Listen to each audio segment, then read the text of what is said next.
I'm exhausted, says Ridis. She certainly looks it.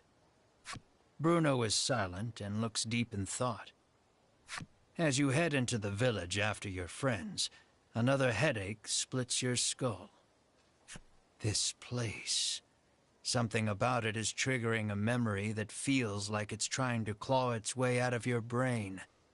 Let's rest up at the inn, suggests Melanie, taking in everyone's state.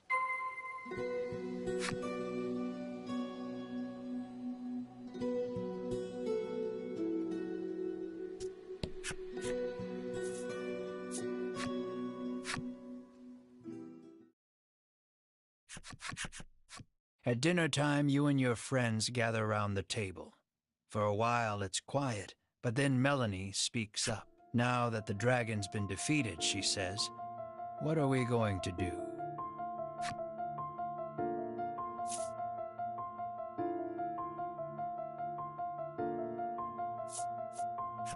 In truth, the Ivory Order wanted to capture the dragon alive, but Sherwin killed him.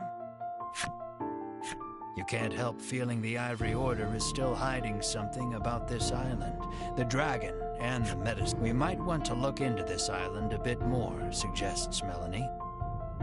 Bruno agrees with you.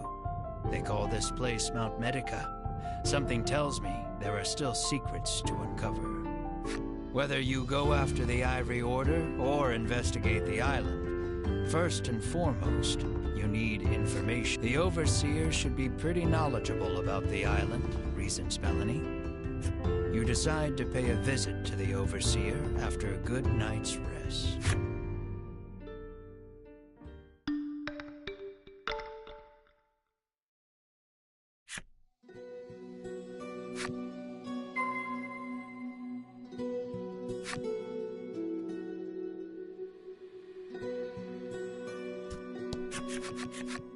Selfor, the village headman come overseer, comes out after detailing what happened atop the volcano. You ask him to tell you everything he knows about this island. So, the dragon's tears are the medicine's main ingredient, he muses.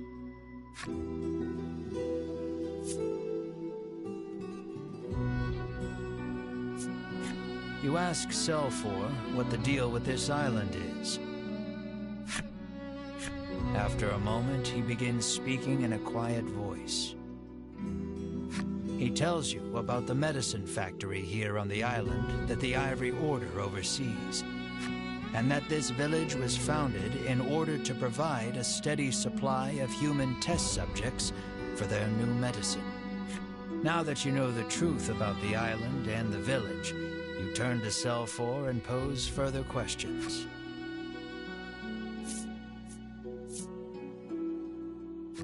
Probing further, you ask, and the Ivory Order forced the dragon to make medicine at that factory? I'm almost positive they did, he replies. That explains why the Order wanted to capture him, says Bruno, understanding dawning on his face. But if that's the case, why did Sherwin flout the Order and kill the dragon? You're still missing the final piece of this puzzle.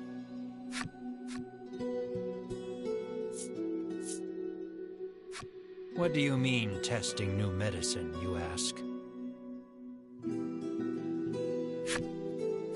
Selfor explains that before the Ivory Order sends any of its medicines out to the greater, with all the new medicines they're constantly prescribed, the villagers here suffer strange, all except Selfor, who says he's exempt from the tests on account of being in charge of the village on the Order's behalf. Sometimes we get people who try to escape, he says, his gaze dropping. The Order always catches. This is horrible, says Melanie, a harrowed look on her face. You know the abandoned house at the western edge of the village? Well, once upon a time, a family of 4 lived there. As Selfor speaks, you feel all the blood drain from your body.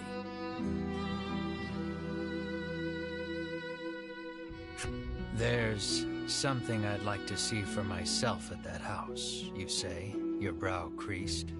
At the uncharacteristically somber look on your face, Melanie, Rittis, and Bruno give silent nods.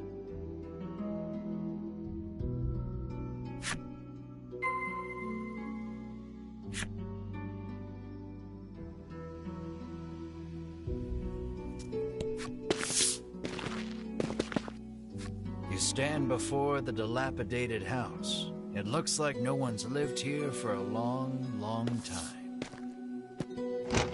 You open the door and go inside, your gaze roving across the dusty space. Your eyes land on a progression of horizontal notches on the lower section of a support beam, markings to measure a child's growth. And carved into the beam beside the markings are your and Mar's names. Seeing your names unleashes a flood of memories you hadn't realized you'd kept locked away.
The trauma of what happened, combined with the effects of the medicine, spurred the loss of your memories.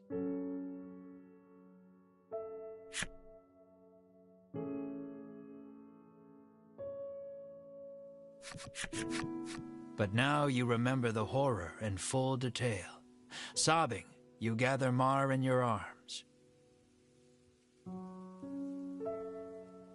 Melanie, Riddis, and Bruno just stand there in silence, absorbing the truth of your origins. Melanie, who knows all too well the pain of losing your parents, turns to you with tears on her cheeks. We have a lot in common, you and I. That's how we've made it this far together, she says softly.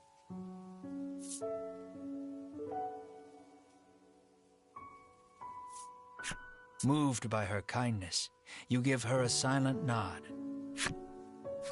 But I've still got farther to go, you say, scrubbing your face. As painful as those memories are, something the Ivory Order disciples said gave you hope. If you can get your hands on an undiluted solution of dragon tear, you can restore Mar to her human form.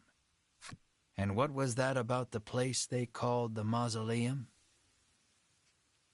That's probably a good enough place as any to start looking for dragon tear.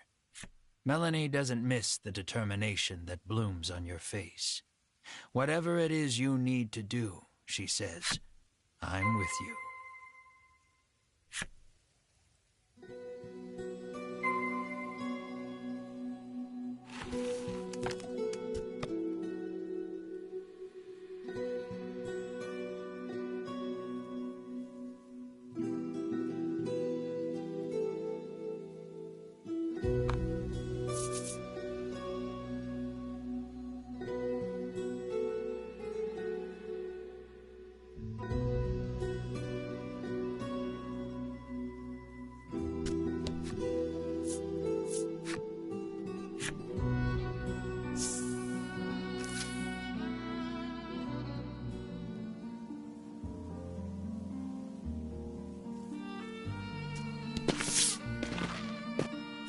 A giant boulder impedes the path.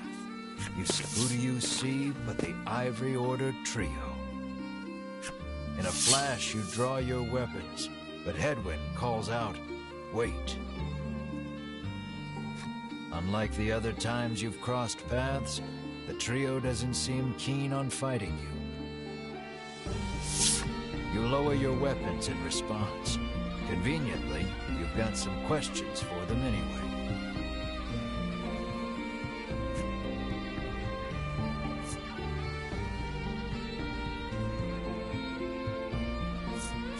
You demand to know what the Ivory Order wants. There's no reason to hide it any longer, begins Hedwyn. He tells you of the immense fortune the Order amassed by selling the medicine they forced the dragon to make on this island. And he confirms recapturing the dragon was the Order's true goal. The dragon's imprisonment on this island was a secret only the upper echelons of the Order were privy to. Even Queen Nilla didn't know.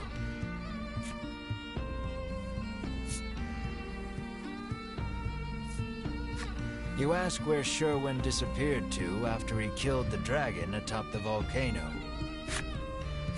We too seek Sherwin, says Winifred. Atop the volcano, Sherwin swore to destroy that place. Hedwyn says he was talking about the mausoleum. Winifred ponders the question of why Sherwin would betray the Order and kill the dragon.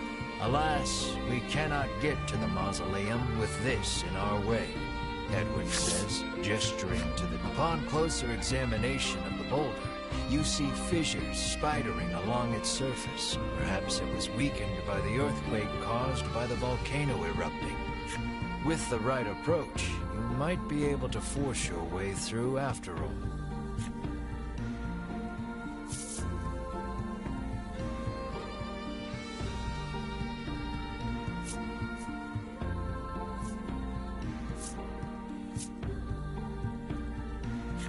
You ask Bruno to put his brawn to use and smash the boulder to smithereens. He squares off in front of the giant stone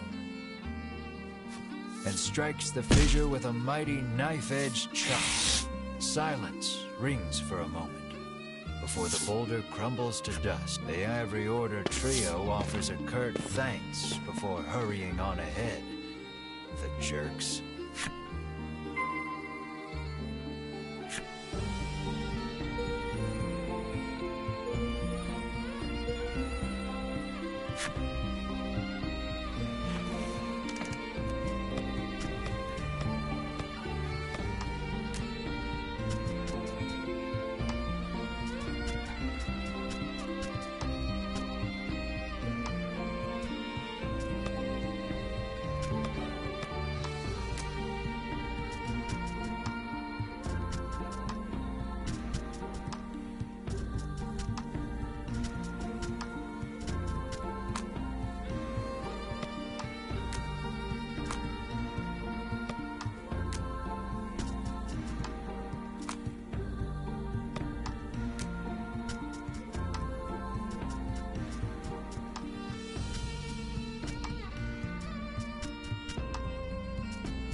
The guard stops you, saying you aren't permitted to pass.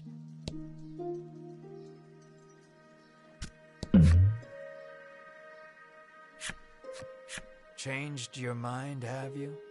Come to buy the legendary weapon after all? He whispers eagerly. You decide not to overthink it and hand over the money. Anyone asks, you didn't buy it here, he says, repeating the last part ad nauseum. Of course, he was on the black market.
You turn the magical key in the lock, and the door opens. You sense a presence behind you, and turn to see a guard. He starts talking to you, like your old... He tells you this is where Queen Nilla used to store the royal treasure, but not anymore. So, you see, you won't find anything of value in there, he finishes. There's a scrap of paper on the ground where the guard was standing. You pick it up and read it.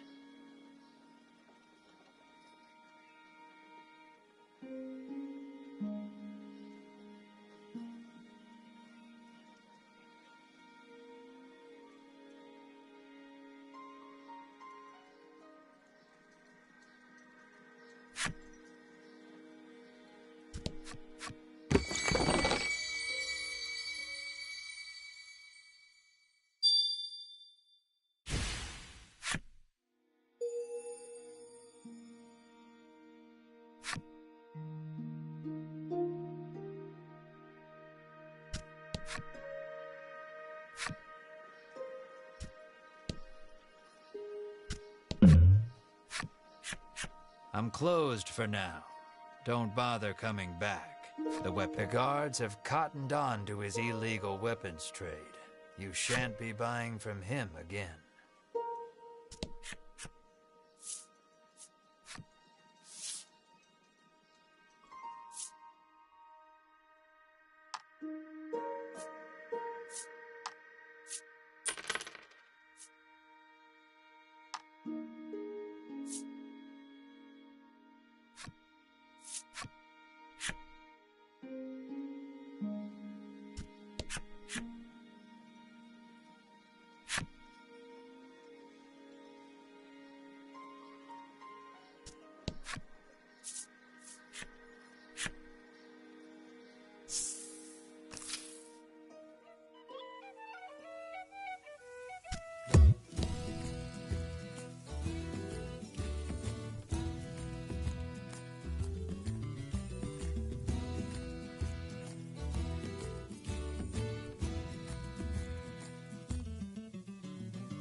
With no particular business, you take your leave.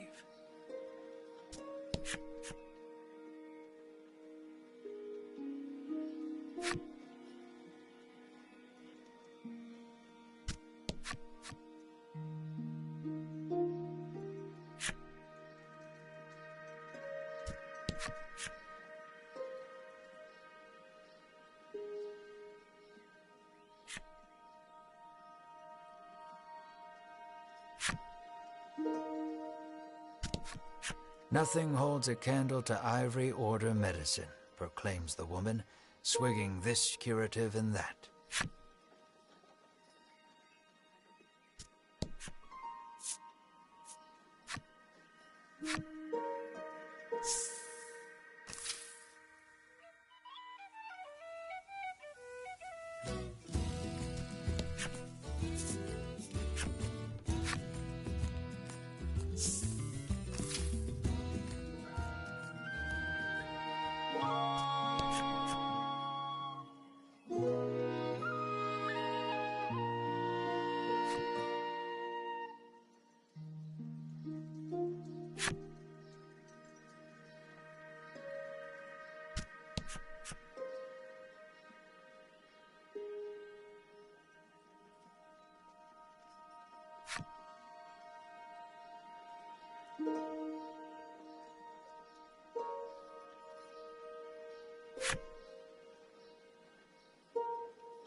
The man, who no longer smells, told the person he likes how he feels, but he was still rebuffed. The smell may be gone, but he's still determined to polish himself up for that special someone.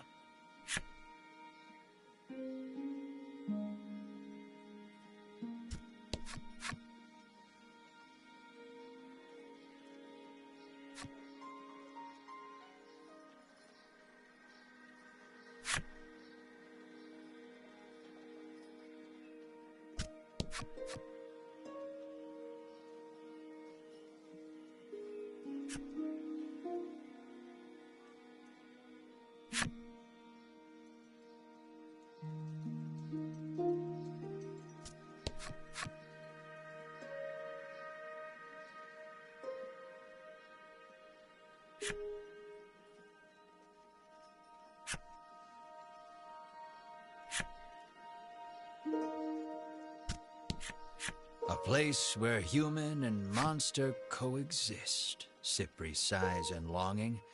How I'd like to live there myself. The leaps and bounds my research would make.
You didn't hear it from me, but the cause of the fire was, she whispers, baseless gossip in your ear.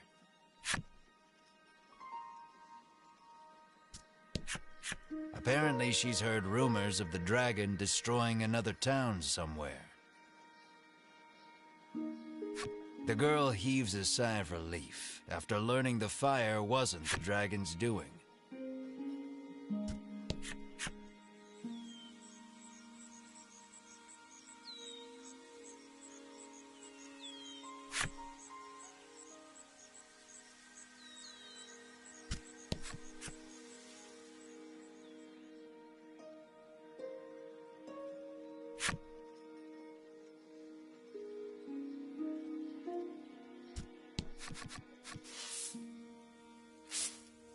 You follow the curious sounds to their source.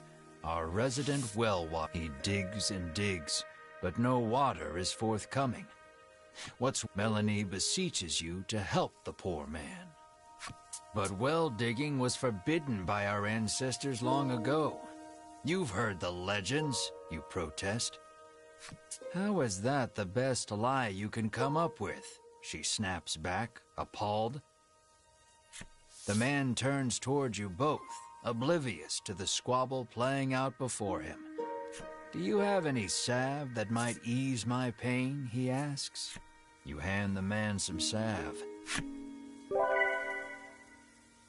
The instant he applies it to his hands, he resumes his furious digging, this time punctuated with shouts of "I feel." Not long after that, water erupts from the ground with a force unlike any you've seen. He sidles up to the jet of water and begins drinking from it as one would from a fountain. The man hands you mysterious card 4 to show his appreciation for the salve.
The indiscriminately wary woman narrows her eyes at your group and says, "Now that I think about it, you all look suspicious to me."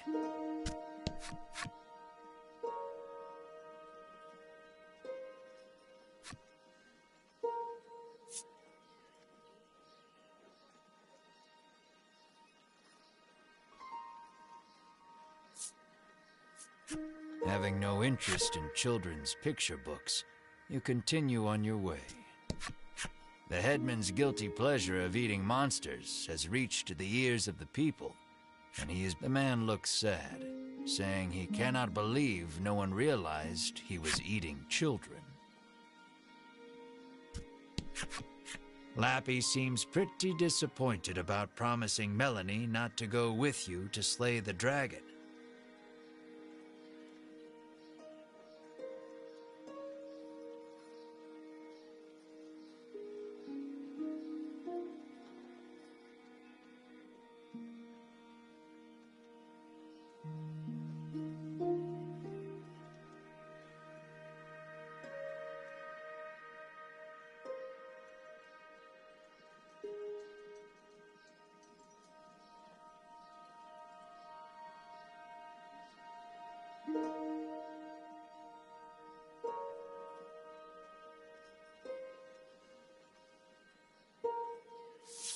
"We'll be back to play with you before you know it," says Melanie, patting Lappy consolingly.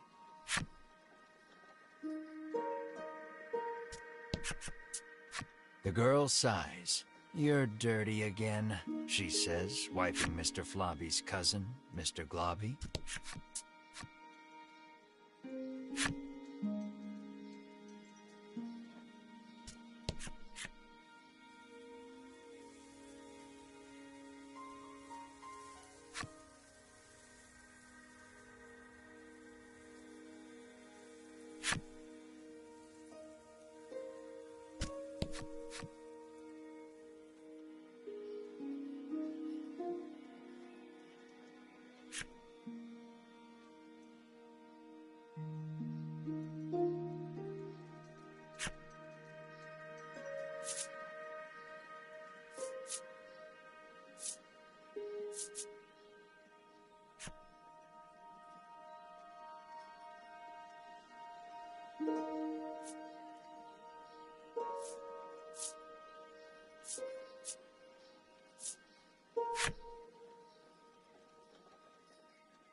You pour the salve onto the flowers, and they stand up tall. The goblin cries out in happiness, and he then holds something out to you.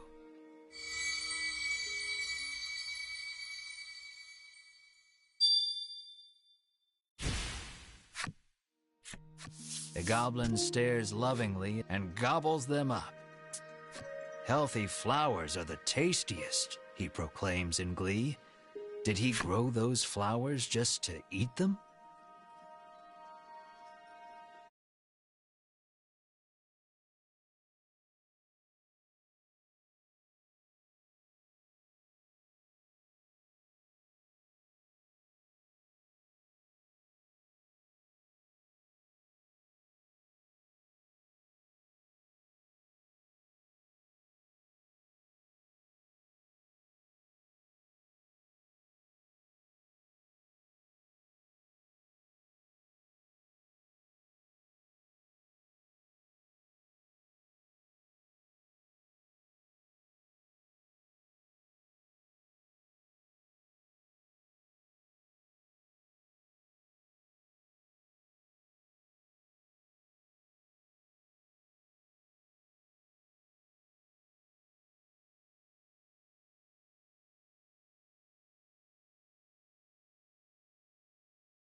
The little orc pouts, wondering where the headman went in such a hurry.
violent wind strong enough to send a ship flying.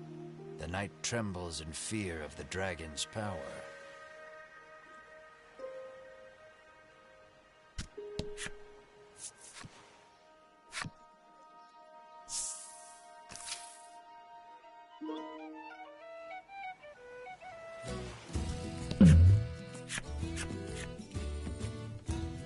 The moment the knight senses your presence, he speaks.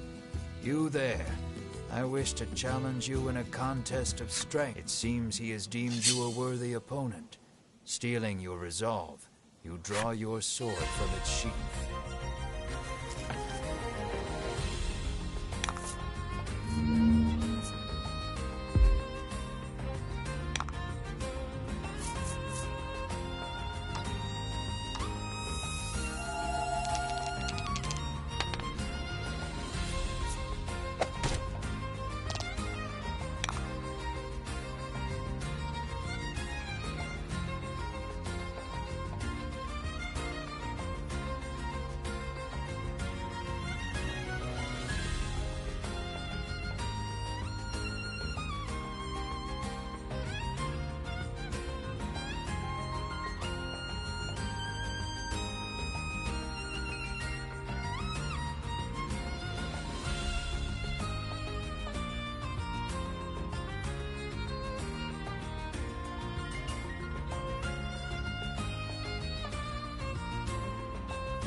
That was lucky.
That was lucky.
This is far more befitting of you, he says, entrusting you with his arm. Perhaps returning to basics because of his loss, the knight swings his sword intently.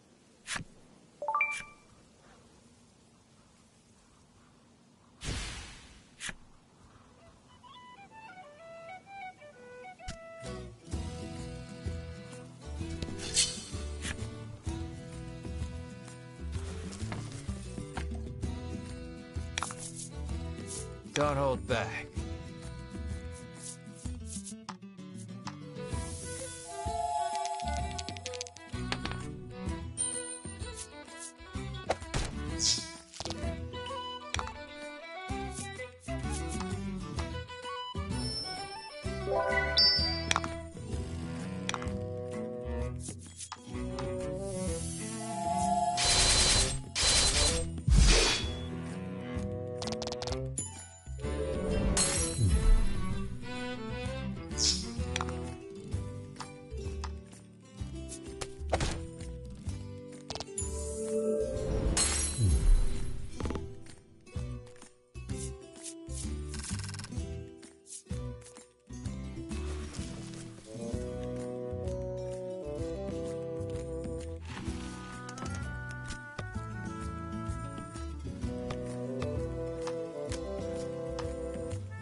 Mastery does not come overnight, he exclaims with extraordinary spirit, swinging his sword intently.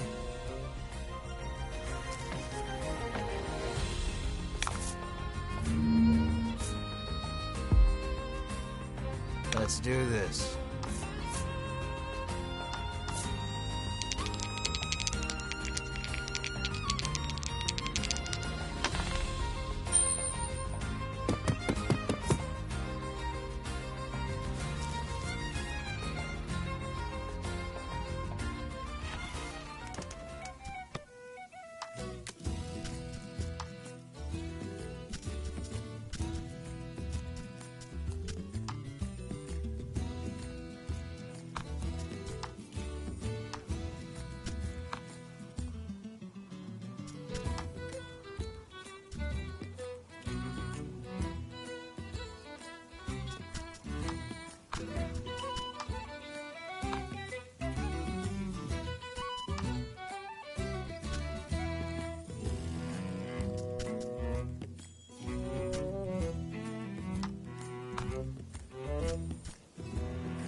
Nice work.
Looks like your adventure.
Mastery does not come overnight, he exclaims with extraordinary spirit, swinging his sword intently.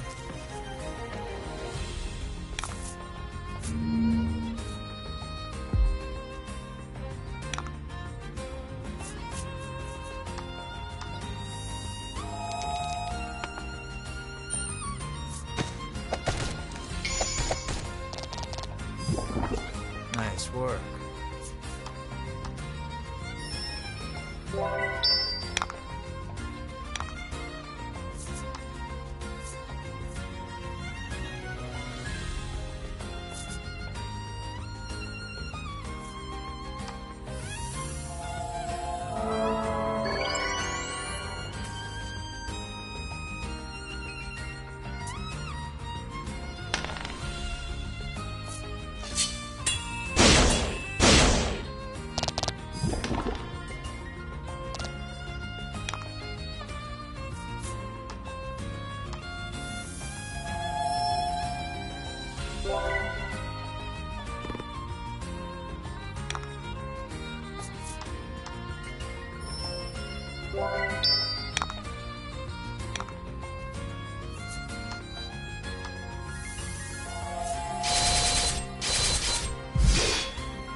For the record, his face drops, betraying his lack of confidence.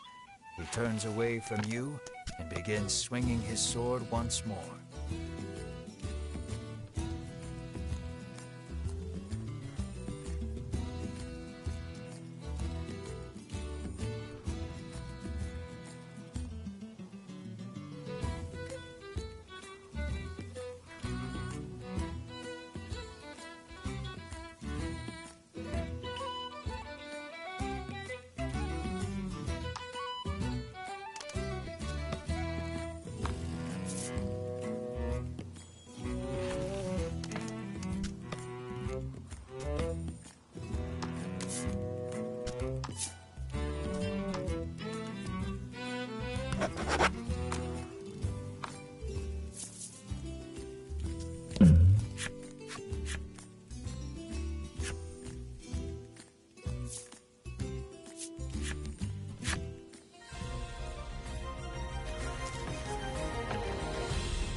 Don't hold back.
Oh?